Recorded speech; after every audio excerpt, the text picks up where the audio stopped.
नमस्कार। कांग्रेस नेता राहुल गांधी ने बीजेपी और चुनाव आयोग पर आरोप लगाए हैं। उनका कहना है कि चुनाव निष्पक्ष नहीं रहे और बीजेपी ने वोटों की चोरी की है। राहुल गांधी ने कहा कि बीजेपी ने लोगों की आवाज़ और वोटों की गिनती दोनों को दबा दिया है। अब सवाल ये है कि क्या सच में चुनाव निष्पक्ष नहीं रहे? यही जानने के लिए हम पहुंचे हैं millennium city centre Gurugram metro station. आइए जानते हैं इस पर लोगों से उनके विचार।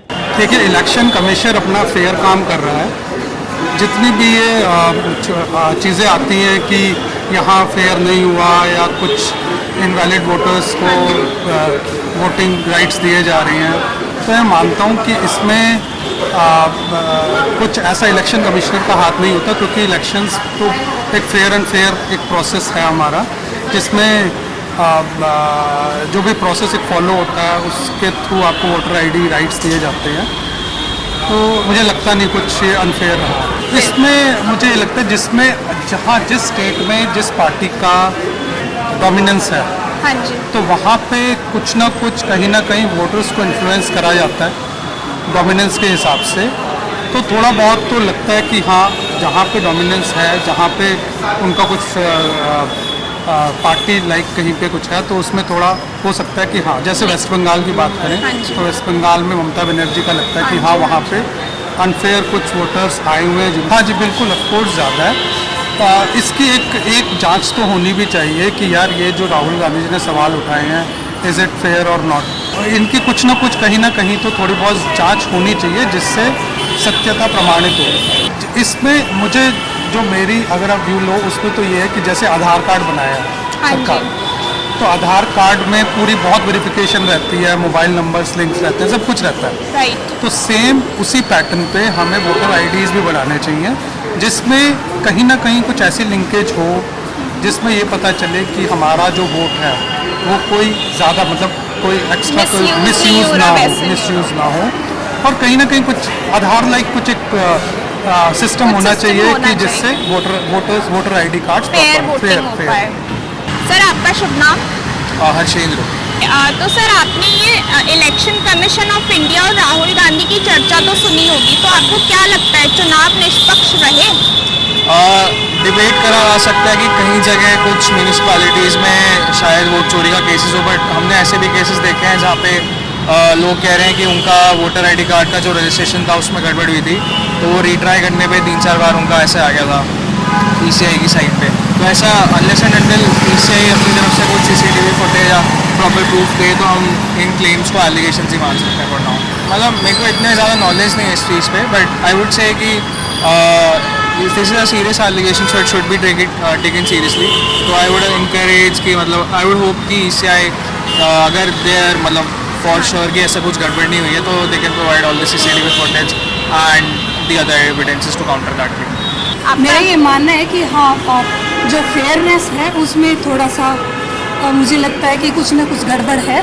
तो मानना है कि चुनाव आयोग को अपने तरीके से ना जनता को समझाना चाहिए और उसको ना पूरे फेयर तरीके से करना चाहिए, और जनता को ट्रांसपेरेंसी के तहत हमें जवाब देना चाहिए सबको। और इसमें कोई दिक्कत नहीं है। देखो, कोई भी पार्टी आरोप लगाती है, प्रत्यारोपण करती है, इससे मुझे कोई लेना देना नहीं है, लेकिन मुझे इस चीज़ से लेना देना है कि मैं जो सरकार चुनूँ वो फेयर हो और मेरा जो वोट जाए वो भी फेयर तरीके से जाए। इसलिए मेरा चुनाव आयोग से रिक्वेस्ट है कि अगर कुछ ऐसा उनको लग रहा है, किसी भी पार्टी को लग रहा है, तो वो जनता के सामने रखो, ताकि क्या है कि जनता जो है उसमें जो भी गलतफहमियाँ हैं वो क्लियर हो जाए। जनता को समझाने के लिए, उसको जवाब देने के लिए उनको ये बताना ज़रूरी है कि भाई ट्रांसपेरेंसी है।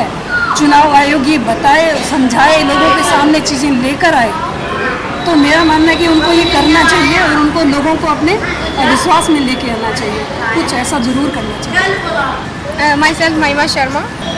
जो राहुल गांधी जी कह रहे हैं वो बात बिल्कुल सही है। जो इलेक्शंस हुए वो फेयर बिल्कुल भी नहीं हुए हैं। जो वोटिंग हुई है वो बिल्कुल भी फेयर नहीं है। मेरे को लग ही रहा था कि फेक वोटिंग हुई है, क्योंकि जो अब की बार लग रहा था कि कांग्रेस जीत ही जाएगी, क्योंकि बहुत ज़्यादा चांसेस थे कांग्रेस के।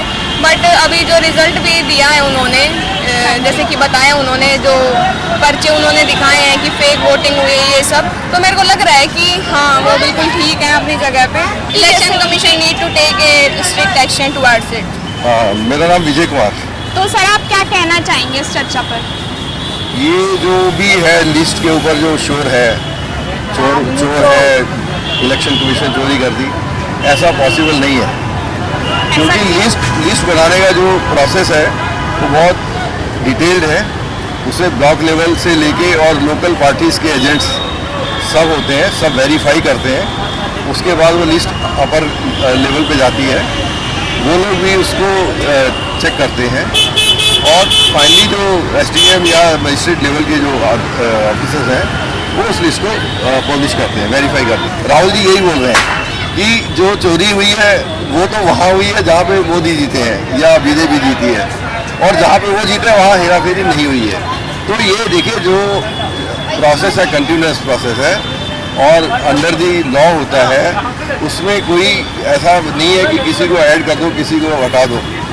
किसी बेसिक लेवल पे किसी को मालूम नहीं है कि ये किसका वोटर है, ये कांग्रेस का है, बीजेपी का है, आम आदमी का है, किसका है। जब लिस्ट बनती कोई वोटर नहीं है, अगर कोई आप जाएंगे वहाँ पे तो लोकल बीएलओ का काम है ना, जो लोकल वहाँ पे पार्टीज के एजेंट है उनका काम है ना वो, तो वो कैसे हो सकता है?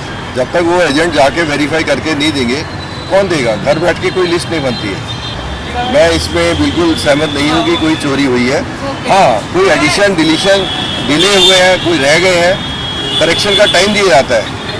जो उसमें लिस्ट पब्लिश होती है, प्राइमरी लिस्ट होती है, उसके बाद टाइम देते हैं, करेक्शन भी होती हैं, तो सब किया जाता है। ये सब एक पॉलिटिकल स्टंट है। तो आपको मैं हार गया तो मैं इसलिए हार गया, मैं जीत गया वो इसलिए जीत गया, तो ये एक दूसरे पर टालने की बात है। और वो जवाब दे चुके हैं, लिस्ट लगा चुके हैं, डिटेल कर चुके हैं, बहकाने की वाली बातें हैं। इसके लिए ऊपर सब पार्टियों को मिलके बैठ के और सबको मिलके खुद ही ठीक करना चाहिए। शोर मचाने की बजाय ज़रा जो है बैठ के जोर लगाना चाहिए। शोर बजाय शोर नहीं, सब मिलके बैठे लगाएं जोर। राहुल जी जो कह रहे हैं बिल्कुल सही कह रहे हैं। मोदी जी के काम ही नजर आ रहे हैं कि मोदी जी सच्चाई से जीते हैं या फ्रॉड से जीते हैं। बाकी काम तो हमें बताने की जरूरत नहीं है। दिल्ली में जो केजरीवाल जी ने काम किया था उनको ठप करते हुए चले जा रहे हैं। हाँ जी। स्कूल के मामले में देख लो, बस के मामले में देखो, सबसे पहले तो हॉस्पिटल और स्कूल चेंजिंग खुद नजर आ जाएगी। वहां की जनता से आप पूछ सकते हो, मैं दिल्ली ही रहता हूँ, दिल्ली 96, सारी बातें दब जाती हैं। तो जितनी जल्दी हो सके साफ होना चाहिए। मोदी जी अगर सच्चाई पे हैं तो इस चीज को सामने लाएं, अगर वो झूठे हैं तो इस्तीफा दें। तो चुनाव आयोग हो या कोई भी हो, अगर किसी पे इल्जाम लगा है तो प्रूफ होना चाहिए।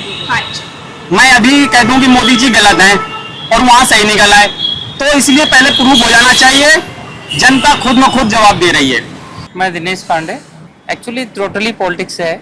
अभी इसकी जगह कोई और दूसरी पार्टियों की कुछ और कहेगी, ये कोई सच्चाइयाँ नहीं है। जब हमारे निर्णय हमारे पक्ष में आते तो हम कुछ नहीं बोलते हैं, हमारे पक्ष में नहीं होते तो हम बोलते हैं।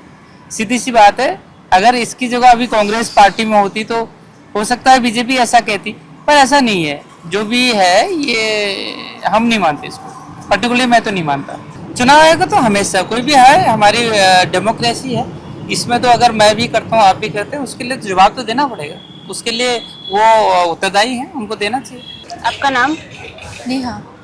इसकी जांच होनी चाहिए, क्योंकि अब मुझे भी चाहिए कि अब जो जहाँ मेरे वोट्स जा रहे हैं वो मैं देखना चाहूँगी कि सही जगह जा रहे हैं या नहीं। आपका नाम? विक्रम राजपुरोहित। मैम, राहुल गांधी जी क्या बोलते हैं उनको खुद को पता नहीं होता है। जहाँ कर्नाटक में अगर कांग्रेस जीतती है वहाँ पे वोट चोरी नहीं होता है। तेलंगाना में सरकार बनती है तो वहाँ पे नहीं जीतते हैं। राजस्थान में अशोक गहलोत जीतता है, वहाँ पे उनकी सरकार बन जाती है, तब वो वहाँ पे वोट चोरी नहीं होता है। जहाँ पे वो हारते हैं तब उनको पता चल जाता है कि भाई अभी हम हारने वाले हैं, तो वो पहले से तैयारी कर लेते हैं कि हाँ आगे क्या जवाब देना है, वोट चोरी हो रहा है, वो हो रहा है। मैं ये चाहता हूँ कि ये गुमराह मत होइए। जो देश के साथ है मैं उसके साथ हूँ। आपका नाम? अजय कुमार। जिस तरह के एलिगेशंस वो लगा रहे हैं, इस तरह के एलिगेशंस उन्होंने हिमाचल प्रदेश में तो नहीं लगाया था। हिमाचल प्रदेश में उनकी स्टेट गवर्नमेंट चल रही है, कर्नाटका में चल रही थी उनकी गवर्नमेंट, मिस्टर सिद्धारामैया की अभी भी सरकार चल रही है।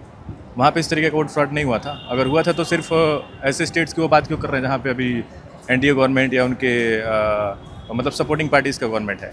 तो मतलब why this hypocrisy.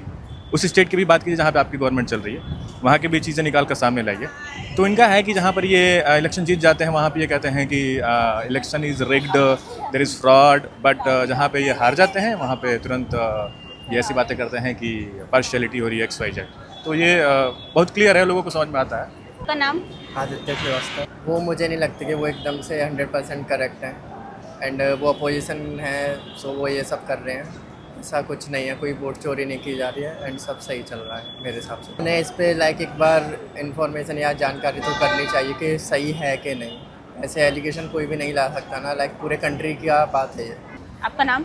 Anil Sharma बोल रहा हूँ। वो जेन्युइन है, वो जो बोल रहे हैं वो ठीक है। अगर वो झूठ बोल रहे हैं तो उनको सामने आना चाहिए। चुनाव जो आयोग है उन्होंने कुछ उनकी कंडीशन थी, 10 टर्म्स कंडीशन थी, तो उनको सारी डिटेल दी है राहुल गांधी जी ने, तो आप उनको क्लियर करें फिर। तो वो एलिगेशन तो जो है वो बिल्कुल राइट है, ठीक है, वो बिल्कुल क्लियर करना चाहिए, स्पष्ट करना चाहिए चुनाव आयोग को। वो एक तरफा से काम कर रहे हैं, वो एक इशारे पर काम कर रहे हैं, नॉन इंडिपेंडेंट काम कर रहे हैं। तो ये थी जनता की राय। किसी ने राहुल गांधी के आरोपों को सही माना तो किसी ने इसे केवल राजनीति बताया। कैमरामैन मोहित कुमार के साथ मैं चेतना धनखड़, बिल्कुल सटीक न्यूज से। आपके अपने वस्त्रम शोरूम में आपका स्वागत है। यहाँ आपको मिलेगा शादी के लिए बेहतरीन कलेक्शन, चाहे वो पुरुषों के लिए हो या महिलाओं के लिए। पारंपरिक प्रतिधान से लेकर मॉडर्न डिजाइन तक हमारे पास है एक शानदार रेंज जो हर खास मौके को और भी खास बनाए। और साथ ही आपको मिलेगी फ्री कस्टमाइज्ड टेलरिंग सर्विस, ताकि आपका हर आउटफिट आपकी परफेक्ट फिट में हो। वस्त्रम शोरूम शहर के प्रमुख स्थानों से जुड़ा हुआ है, चाहे आप किसी भी दिशा से आ रहे हो। यहाँ पर बड़ी और सुरक्षित पार्किंग सुविधा भी उपलब्ध है, जिससे आपको गाड़ी पार्क करने की चिंता नहीं करनी पड़ेगी। तो इंतजार कैसा, आइए और अपनी शादी के सपनों को हकीकत में बदलें हमारे साथ, सिर्फ वस्त्रम पर।